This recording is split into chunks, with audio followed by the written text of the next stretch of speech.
terjadi cinta, cinta bersemi saat pandemi. Oh, oh, masker dan vaksin mengikat janji, janji setia, setia abadi. Oh, oh, oh, oh, masker, oh, vaksin, kau duet sejati.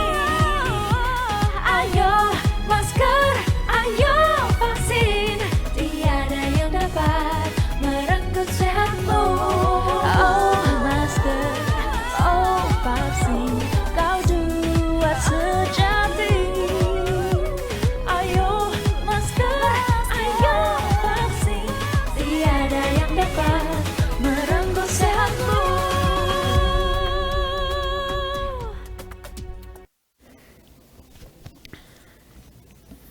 Assalamualaikum warahmatullahi wabarakatuh. Selamat sore, salam sejahtera untuk kita semuanya. Hari ini saya akan menyampaikan perkembangan penanganan COVID-19 di Indonesia terkini.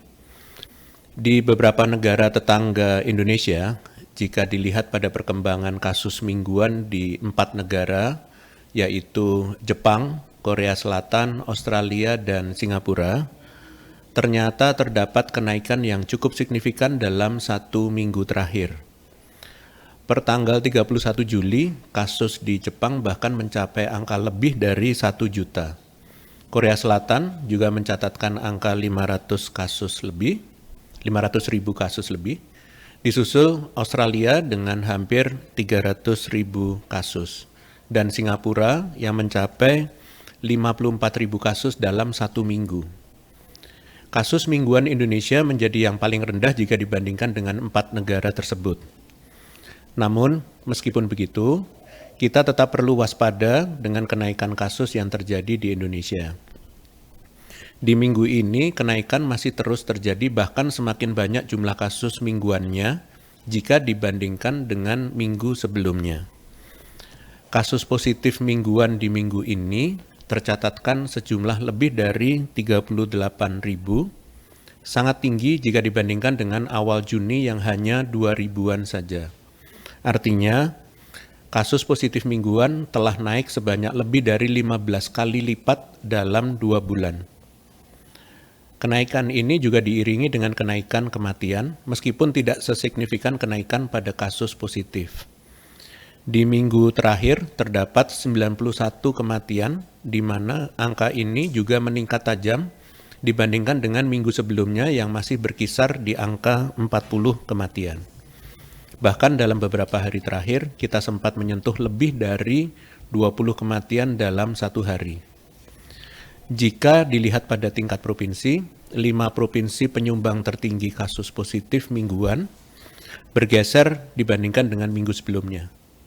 Di minggu ini, Kalimantan Selatan masuk ke 5 provinsi tertinggi dengan kasus 610 kasus. Menjadi urutan kelima setelah DKI Jakarta, yaitu 19.000 kasus, Jawa Barat 7.000 kasus, Banten 4.000 kasus, dan Jawa Timur 2.000 kasus.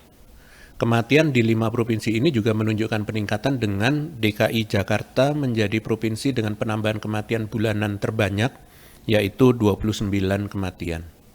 Disusul Jawa Barat dengan 11 kematian, dan sisanya kurang dari 7 kematian.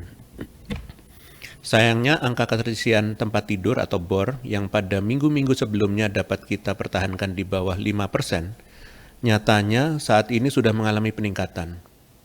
BOR di DKI Jakarta menjadi yang tertinggi, yaitu 12,93%, disusul Kalimantan Selatan dengan 12,79%, dan Banten 11,85%.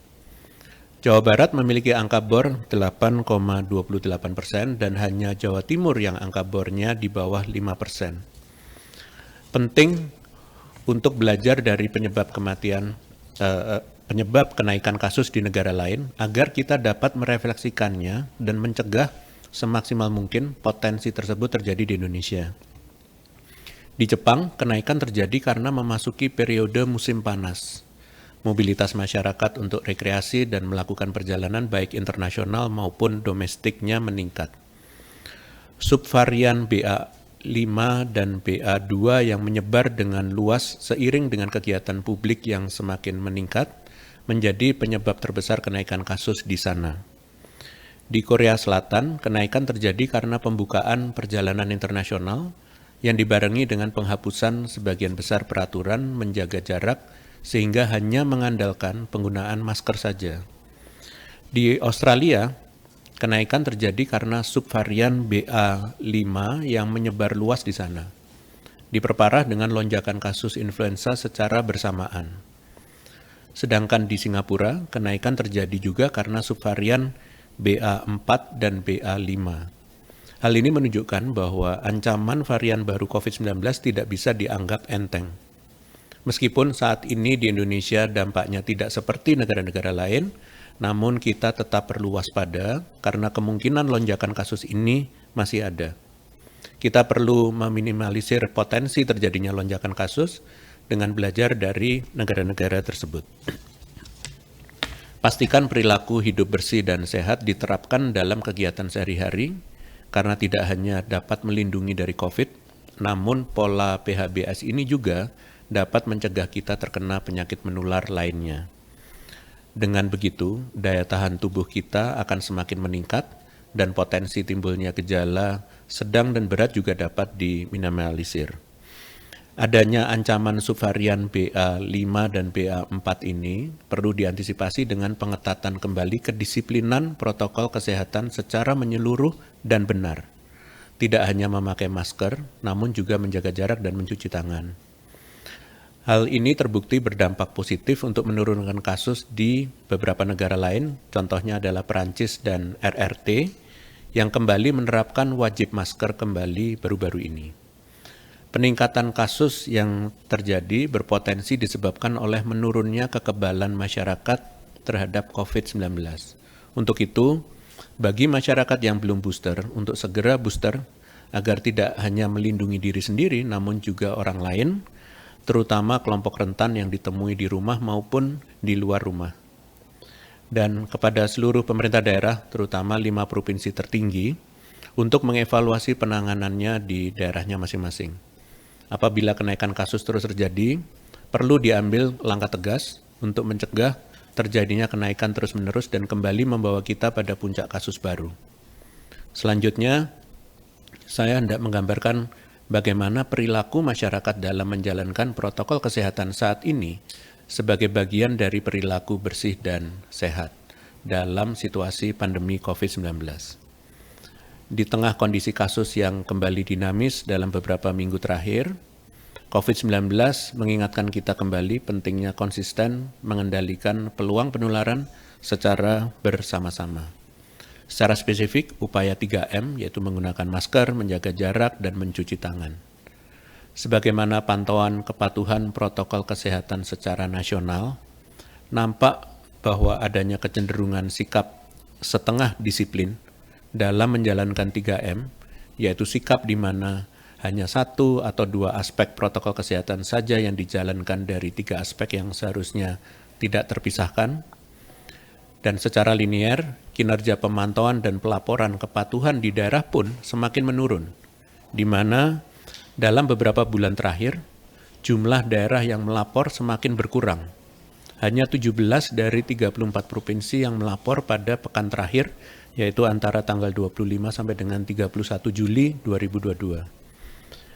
Kepatuhan memakai masker cenderung lebih rendah daripada menjaga jarak. Dari 17 provinsi yang melapor pada pekan terakhir, lebih dari 40% kelurahan desa tidak patuh memakai masker, sedangkan hanya lebih dari 20% kelurahan desa tidak patuh menjaga jarak. 5 provinsi yang memiliki kasus tertinggi nyatanya memiliki tingkat kepatuhan protokol kesehatan yang harus dievaluasi kembali, di mana salah satunya yang terendah yaitu Provinsi Jawa Barat yang hanya memiliki angka kepatuhan memakai masker dan menjaga jarak di bawah 20%. Saya berharap ke depannya baik masyarakat maupun aparat setempat yang memiliki kewajiban mengawasi kedisiplinan protokol kesehatan untuk sama-sama kembali membangun dan mengkonsistenkan atmosfer yang kembali patuh, taat, dan tidak menyepelekan. Ingat, Walau COVID-19 dapat disembuhkan, namun upaya pencegahan jauh lebih baik dibandingkan harus diobati terlebih dahulu. Hal ini karena apabila terkena COVID-19, maka kualitas hidup akan berkurang dan berbagai aktivitas akan terhambat.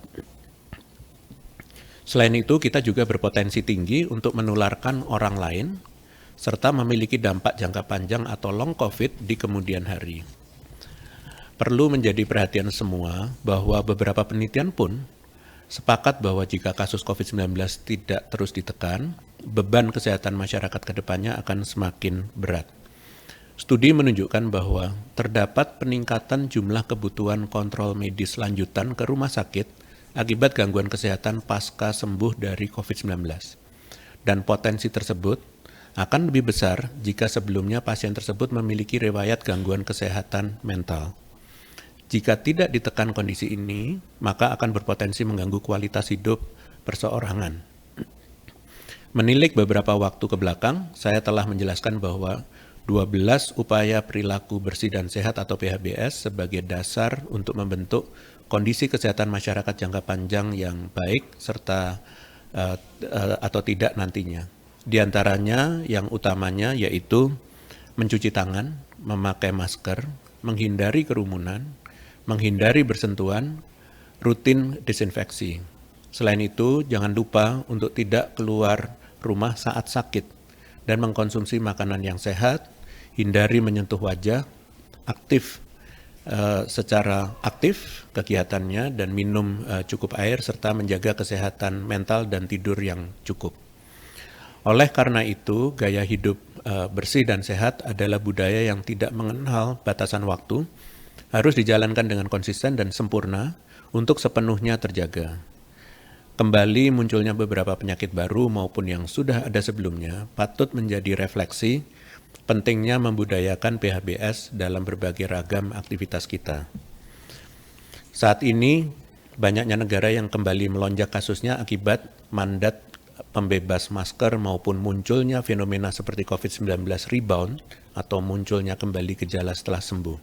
Kedepannya, pemerintah akan terus berupaya menyesuaikan berbagai kebijakan penanganan agar tetap adaptif, baik dengan membaca data, mengobservasi fakta, dan menelaah studi ilmiah. Dan sebagai penutup, saya akan menyampaikan update penanganan COVID-19 lainnya.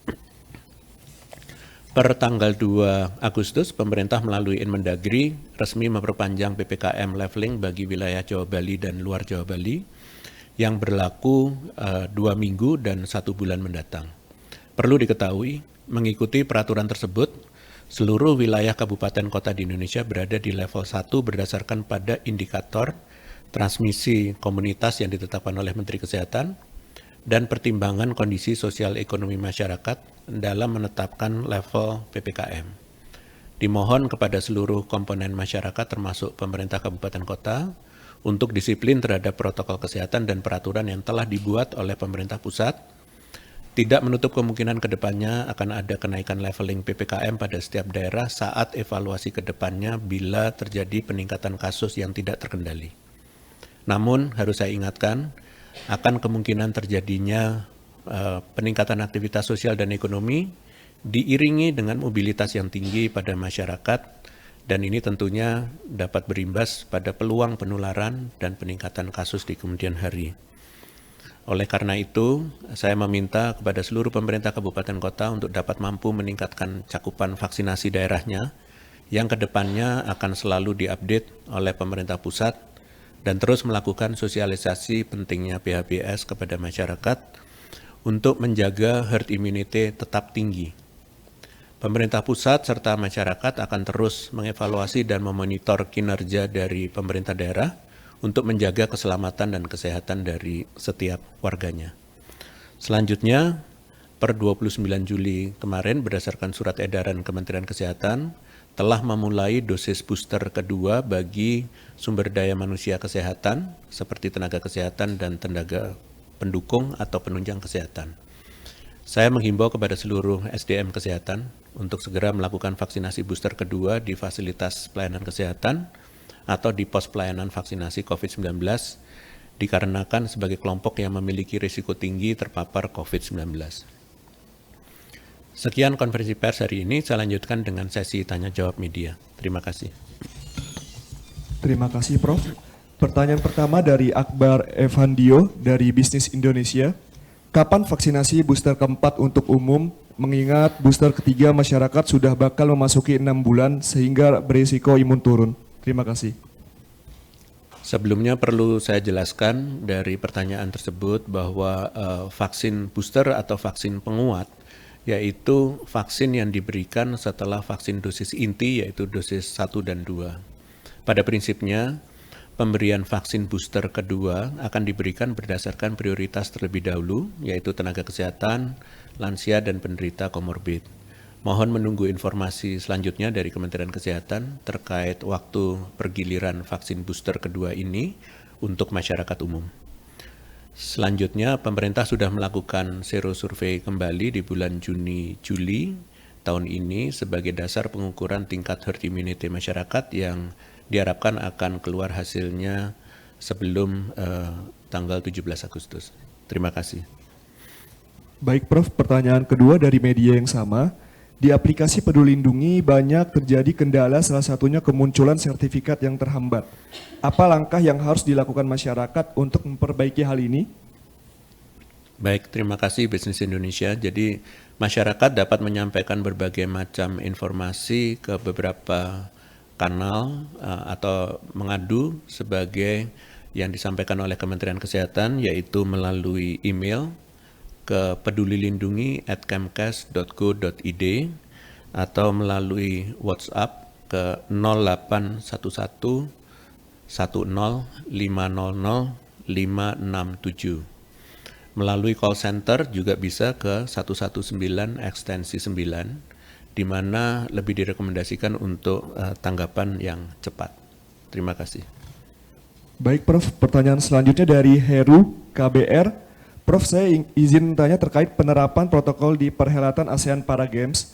Bagaimana penanganannya sebab sudah ditemukan juga per hari ini 17 kasus konfirmasi positif di sana. Terima kasih.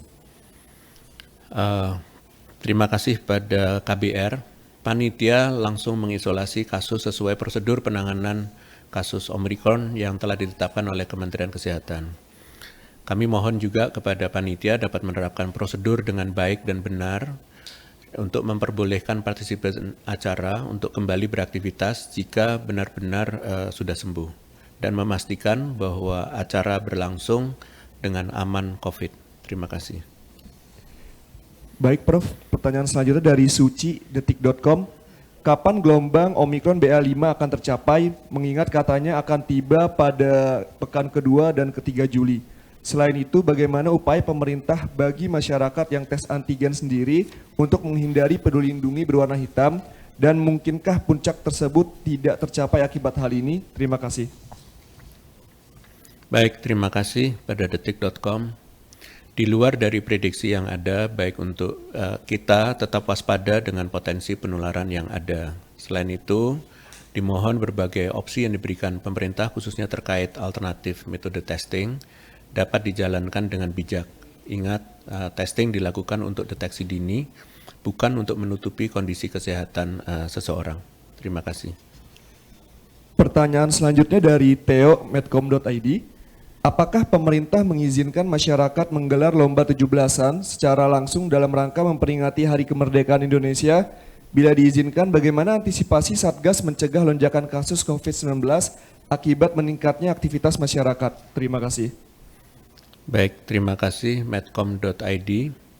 Masih ada beberapa jangka waktu menjelang 17 Agustus. Dimohon untuk seluruh masyarakat bisa mempersiapkan rencana aktivitas yang aman di tengah pandemi COVID-19 agar peluang penularan meskipun aktivitasnya meningkat ini dapat ditekan.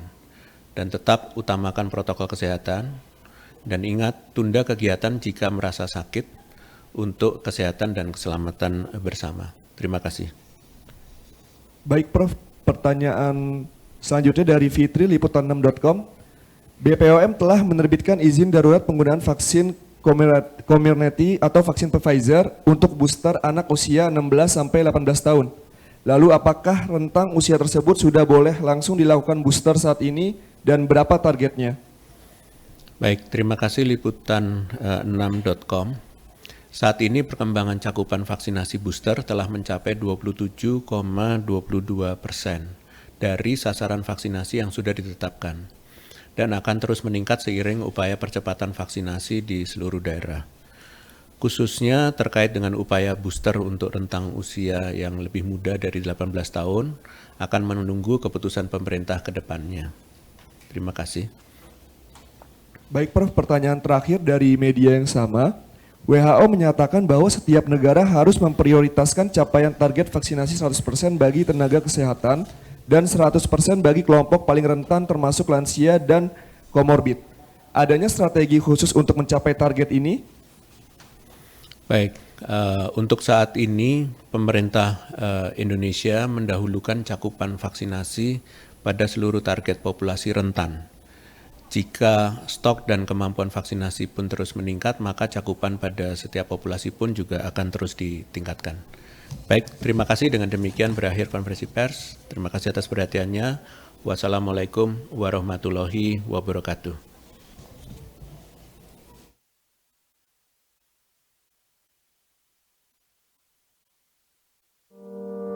Pandemi hanya akan pergi bila kita saling peduli. Sebab bila tidak, gelombang baru datang dan pergi. Berani mengingatkan orang lain untuk lindungi diri, saling jaga, mau menerima dan rela memberi. Kencangkan lagi maskermu. Kurangi mobilitas dan hanya untuk yang perlu. Rutin olahraga dan vaksinasi lengkap demi imunitasmu. Kita percaya, kita pasti bisa.